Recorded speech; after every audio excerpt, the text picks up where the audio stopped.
अच्छा, कभी सोचा है खीरे को काट कर उस पे नमक क्यों लगाया जाता है? ये दोहा याद है आपको?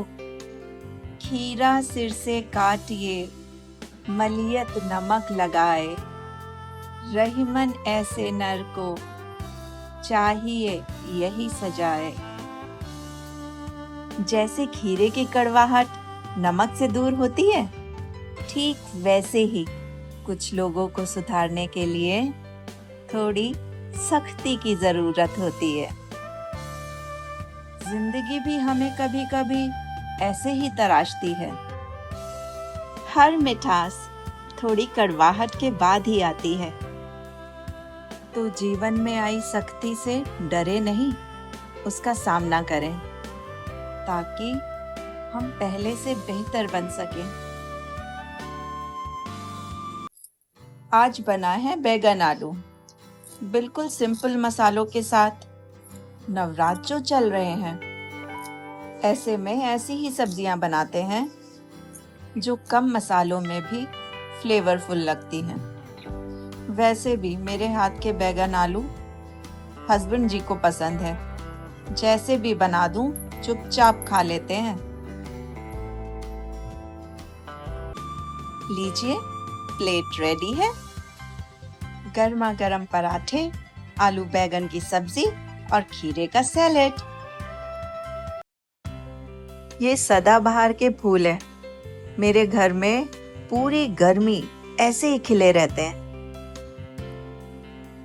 इनका स्पर्श इतना सॉफ्ट है, ये इतने सॉफ्ट फ्लावर्स होते हैं कि मैंने कभी इनको तोड़ा नहीं।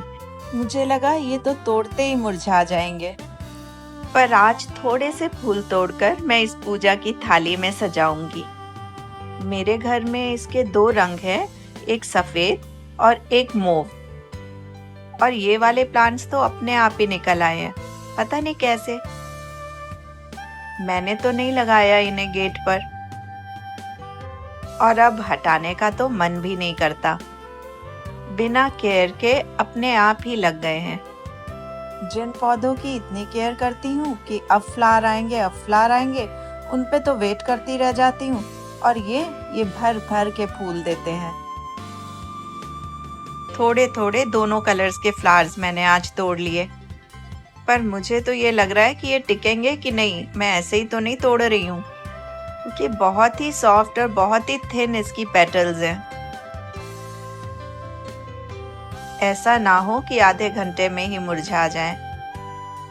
इसलिए मैंने थाली में थोड़ा सा पानी भी डाल दिया और इन्हें सजाकर मंदिर में रख दिया।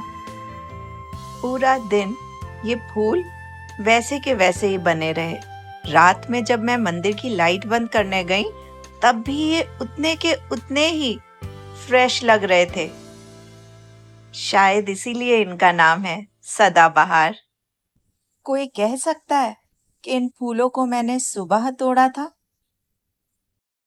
मैंने प्रॉमिस किया था ना कि मैं रोज बनाया करूंगी अब रंगोली, भले एक फ्लावर बनाऊं।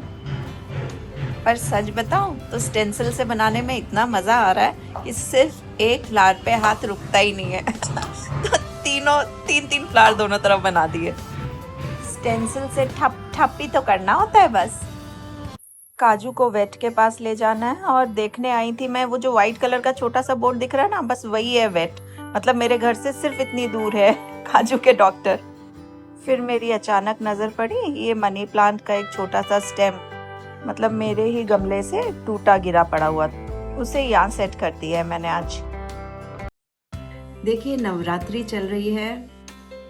मेरा मानना है कि नवरात्रि का अर्थ मेरी दृष्टि में अपनी शक्ति को पहचानना है। नवरात्रि में हम शक्ति की पूजा करते हैं। सिर्फ ये 9 दिन काफी नहीं है अपनी शक्ति को पहचानने के लिए। ये दिन तो सिर्फ हमें याद दिलाने आते हैं कि हमारे भीतर ही शक्ति है, उसे पहचानो। कन्या पूजन तो हम कर देते हैं, उन्हें हलवा पूड़ी खिला देते हैं, प्यार से कोई गिफ्ट दे देते हैं, पर असली पूजन मालूम है क्या है? उन्हीं कन्याओं में आत्मविश्वास पैदा करना। जब उनमें आत्मविश्वास आ जाता है, जब उनमें निर्णय लेने की शक्ति आ जाती है, जब वो अपनी शक्ति को पहचानने लगती हैं, तभी हमारी पूजा संपन्न होगी। मेरा तो ऐसा ही मानना है। तो इसी विचार के साथ आज लेती हूँ विदा। कल फिर मिलेंगे। तब तक के लिए अपना ख्याल रखिएगा।